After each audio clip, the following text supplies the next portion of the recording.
House robber.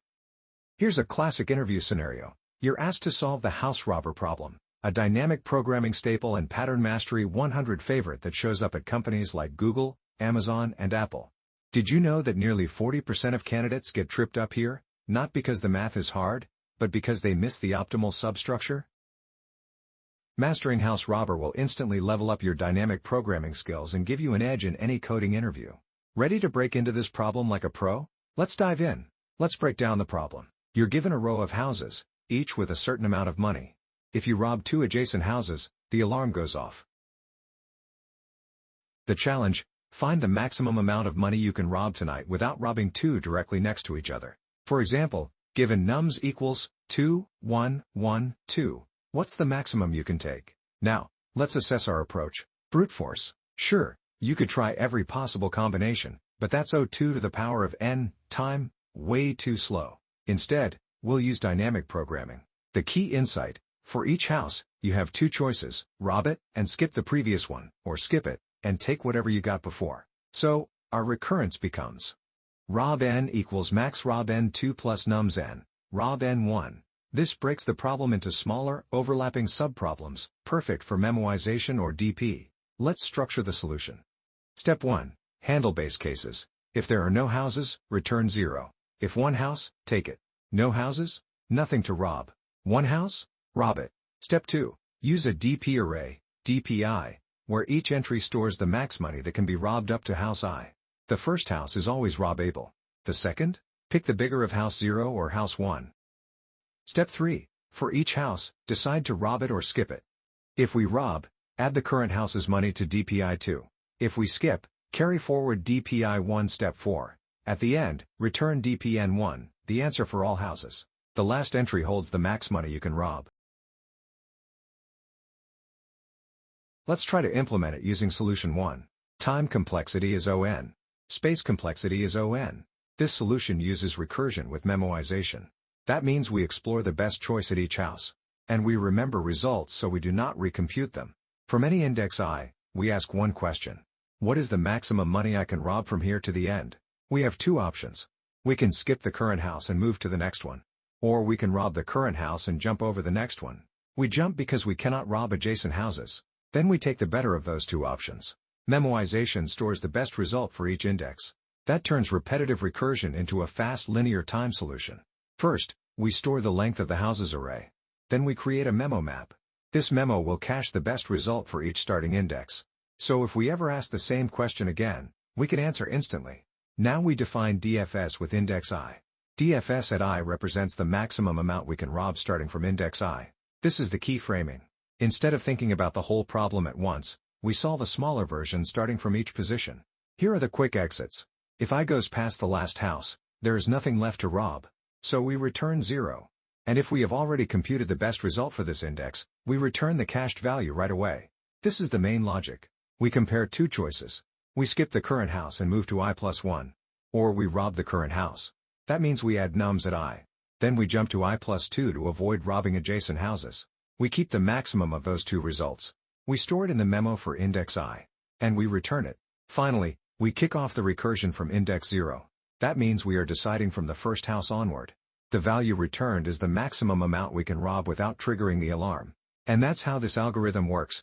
It first sets up a memo map to cache best results from each index, then it recursively chooses between skipping a house or robbing it and jumping ahead, always keeping the maximum profit. Efficient, simple, and elegant. Test case check. House robber using recursion plus memo. Let's test our function using this input. 1, 2, 3, 1. These numbers represent the amount of money stored in each house along the street, and the goal is to steal the maximum amount without robbing two neighboring houses. Here's why the solution works. At each index I, our recursive function chooses between skipping the house, take whatever profit comes from DFS I plus 1.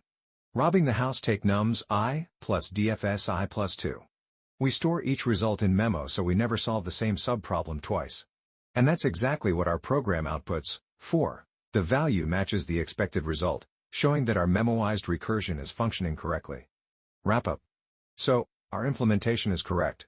The algorithm successfully determines the maximum amount of money that can be stolen without triggering alarms, efficient, accurate, and reliable. Let's try to implement it using solution 2. Time complexity is O(n). Space complexity is O(1). This solution uses iterative dynamic programming with constant space.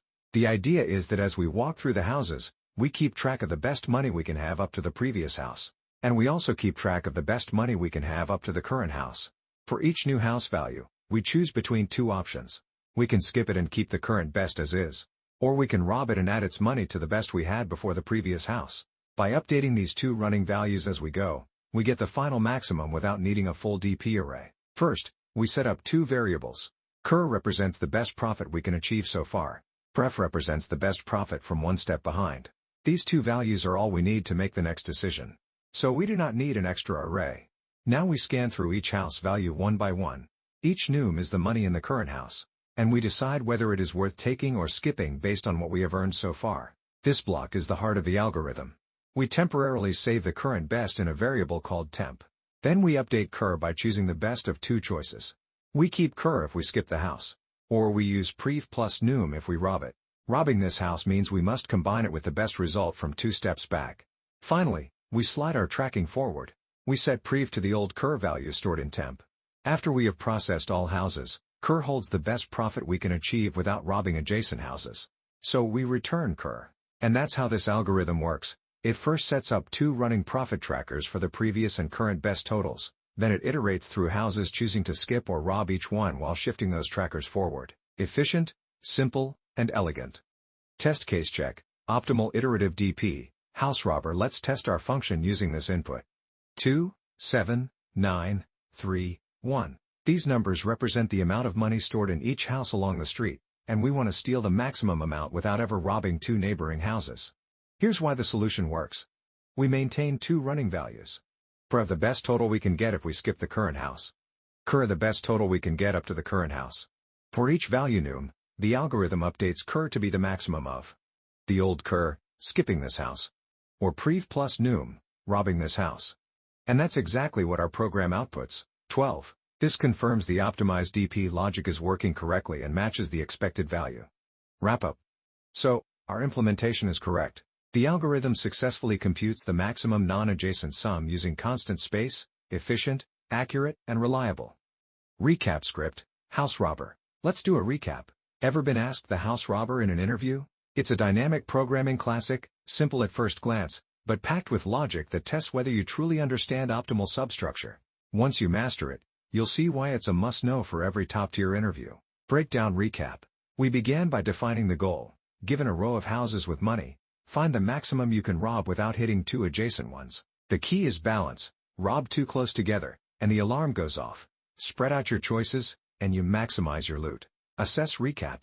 We compared brute force and dynamic programming. Brute force explores every combination. Too slow.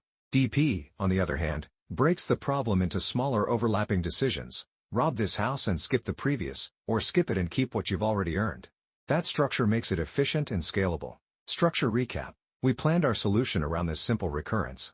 The best choice at each step is the maximum between robbing the current house, plus what was earned two houses back, or skipping it to keep the previous total. Building this logic from left to right gives us the optimal result at the end. Implement recap. We coded it cleanly, handled edge cases, and ran it on LeetCode.